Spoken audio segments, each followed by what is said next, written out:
Senhoras e senhores, respeitável público, começando mais um vídeo aqui no meu canal pra gente falar sobre São Paulo Futebol Clube. Prazer, pra quem não me conhece, eu sou Alexandre Vieira, jornalista com passagens por Terra, Estadão e Bola VIP. E agora diariamente trago informações sobre o tricolor paulista. Te convido a se inscrever no canal e ativar o sininho das notificações para sempre ficar por dentro de tudo que acontece nos bastidores do São Paulo.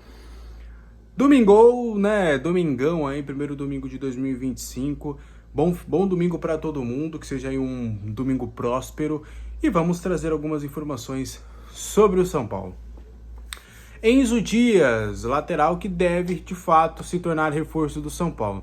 Em um primeiro momento, o nome não tinha agradado a diretoria, que até por conta dos valores que até o jogador pediu em um primeiro momento, as chances dele ser jogador de São Paulo eram bem remotas. Porém, nos últimos dias, houve uma mudança de rota, principalmente nas conversas com o staff do atleta. O staff se mostrou bem disposto a uma transferência, diferentemente do que tinha acontecido no primeiro momento com aquele pedido de salário de 500 mil, que de fato era completamente surreal no São Paulo, por isso que as chances eram remotas. Porém, houve essa mudança. No último sábado, houve uma reunião entre as partes, onde o Enzo Dias diminuiu drasticamente aquela pedida, drasticamente não, mas consideravelmente aquela pedida, e demonstrou de fato uma vontade muito grande de se tornar reforço do São Paulo.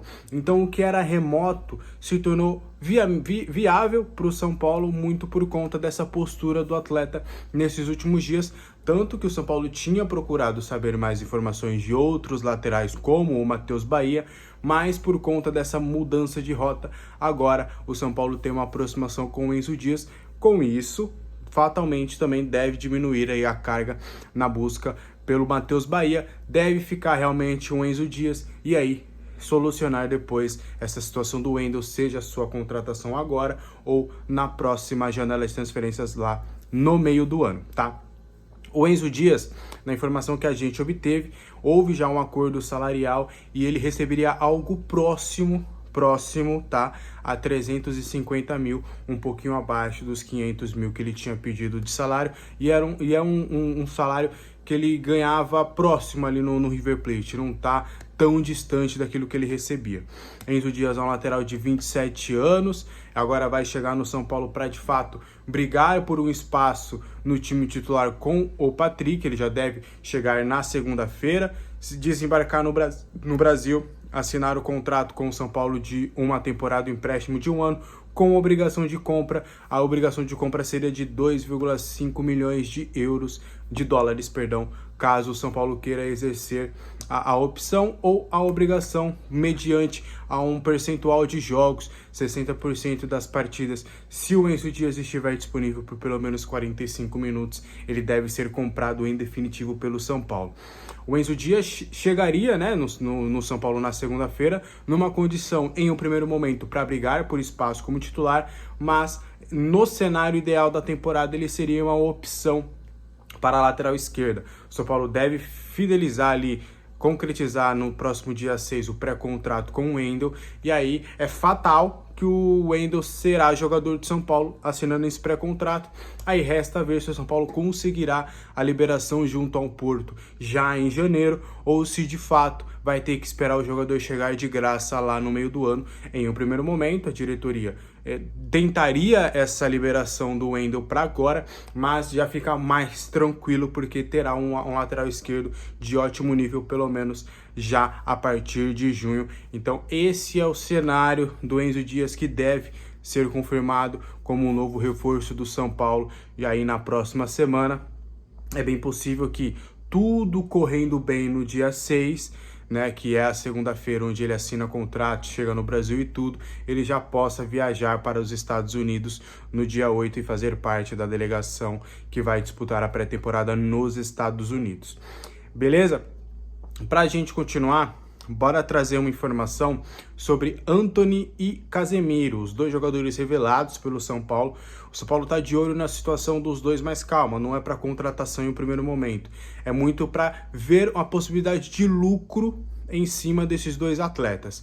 Os dois lá na Inglaterra, no Manchester United, os dois não vivem bons momentos, né? A gente pode considerar que até o presente momento os dois jogadores acabaram flopando, né? Não deram certo lá na Inglaterra, e o Manchester United, agora sob o comando do Rubem Amorim, já quer promover, começar ali uma limpa no seu elenco já na janela de janeiro e concretizar essa reformulação completa na próxima temporada lá na Inglaterra.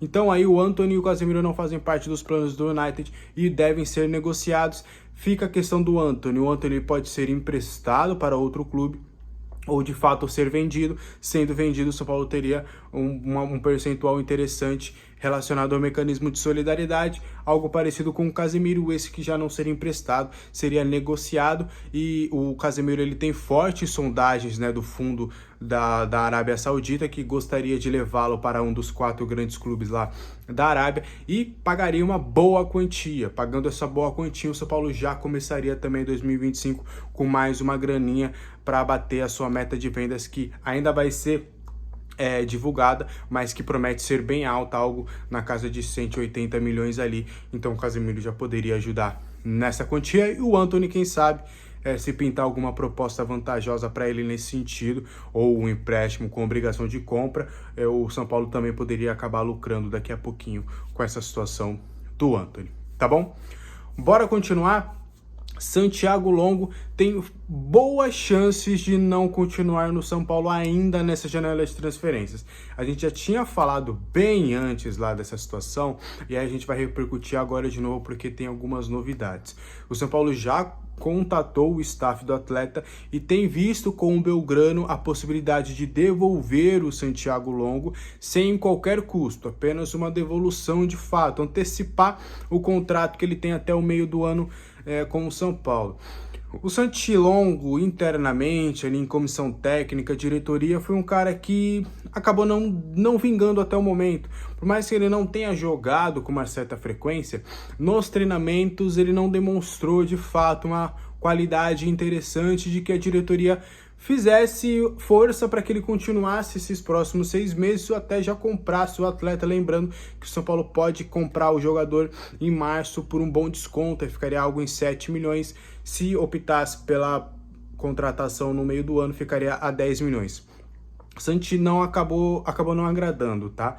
Então aí o São Paulo, até por ter outras opções dentro do seu elenco, o São Paulo tá vendo a possibilidade de devolver ao Belgrano, já iniciou essas conversas para ver se consegue ali devolver os jogadores sem precisar custear absolutamente nada, uma devolução pura e simples. Ó, tô te devolvendo, toma aí. O São Paulo tá vendo as questões do contrato, algumas cláusulas, e tá vendo com o Belgrano essa situação. Lembrando que o Santiago Longo era capitão, era prestigiado lá, então o São Paulo entende que pode acabar acontecendo uma certa devolução. No pior cenário, caso o São Paulo tente devolver ao Belgrano o Santiago Longo e o Belgrano fala, ó, não quero, não é para mim, é o que já passou o ciclo dele, o São Paulo tá querendo devolver o Santi Longo. Se por contrato o Belgrano não quiser de fato essa negociação, o São Paulo vai ver a possibilidade junto ao staff do jogador de repassar esse empréstimo para um outro clube. Existem sondagens pelo jogador, mas nenhuma sondagem ainda que impactou, que fosse assim de fato uma oferta oficial. Mas aí o São Paulo tenta primeiro essa questão com o Belgrano, caso não consiga, vai tentar com o jogador ali repassar esse empréstimo para alguma outra equipe, e aí por isso que o São Paulo já está em contatos iniciais com o Belgrano, até para entender essa situação do Santi Longo. Mas fato é que o Santi acabou não agradando neste momento, e dificilmente, mesmo que ele acabe ficando aí nesses próximos meses, acabe cumprindo o contrato, dificilmente teria grandes chances com a camisa do São Paulo, porque de fato, internamente, no período que ele esteve, ele acabou ainda não agradando muito a comissão técnica de Zubeldia, tá bom? Pra gente fechar, vamos falar sobre Luciano como titular do São Paulo. A gente já tem batido nessa tecla quando houve o interesse do Oscar, da contratação do Oscar, ainda lá atrás, que a gente repercutiu, a gente já falou bastante sobre o Oscar chegou, assinou o contrato, bonitinho, já está treinando, é esperado no dia 8. O Zubeldia, ele quer armar um sistema de jogo onde ele vai ter 2 laterais que vão até a linha de fundo, ele gostaria que o time tivesse uma profundidade pelos lados com 2 laterais. que os laterais ficassem responsáveis por fazer essa profundidade, abrir o jogo ali do time. Os dois zagueiros normais, os dois volantes, e aí ele gostaria de jogar num 4-4-2, ou seja, Lucas e Oscar, os dois, meias abertos, mas que vão para o meio para complementar e para triangular também, e de vez em quando o Oscar vem por dentro, o Lucas abre, o Lucas vem por dentro, o Oscar abre.